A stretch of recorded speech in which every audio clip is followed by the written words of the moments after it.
அல்லாஹ்வை தெரிகிறது, அல்லாஹ்வுடைய ரசூலை இந்த சமுதாயத்திற்கு தெரிகிறது. அதற்கு அடுத்தபடியாக இந்த சமுதாயம் தெரிந்து வைத்திருக்க வேண்டியவர் அபூபக்கர் சித்திக்.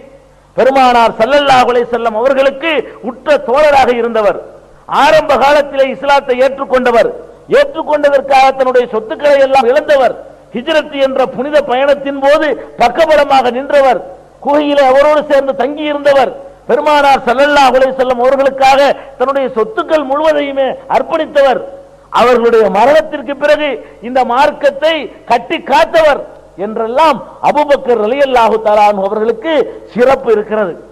அவர்களுடைய ஈமானை எடை போட்டு அல்லாஹ் ஒரு நிகழ்ச்சியின் மூலம் நிரூபித்து வேறு காட்டியிருக்கிறான்.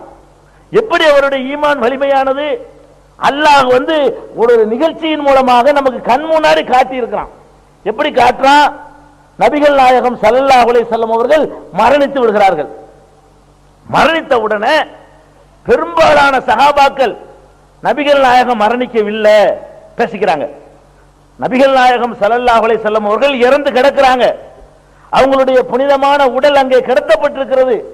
அதை பார்த்து கூட நபி தோழர்களுக்கு நம்பிக்கை இல்லை. நபிகள் நாயகம் மரணிக்க மாட்டாங்க, அது எப்படி மரணிப்பாங்க? அல்லாஹ்வுடைய தூதர் இறந்து போவாங்களா? அவங்க இறந்து போகல, தூங்குறாங்க, இப்ப எந்திரிச்சிருவாங்க, இப்படி பேசிக்கிறாங்க. மௌத்தாயிட்டாங்க, மறுபடி உயிர்ப்பித்து எழுவார்கள் அப்படிங்கிறாங்க. அப்ப நபிமார்களாக இருக்கக்கூடியவர்கள், இறை தூதர்களாக இருக்கக்கூடியவர்கள் இறந்து போக மாட்டார்கள் என்ற ஒரு நம்பிக்கை மொத்த சமுதாயத்திலும் இருக்கிறது. உமர் ரலியல்லாஹு அன்ஹு எவ்வளவு பெரிய அறிவாளி!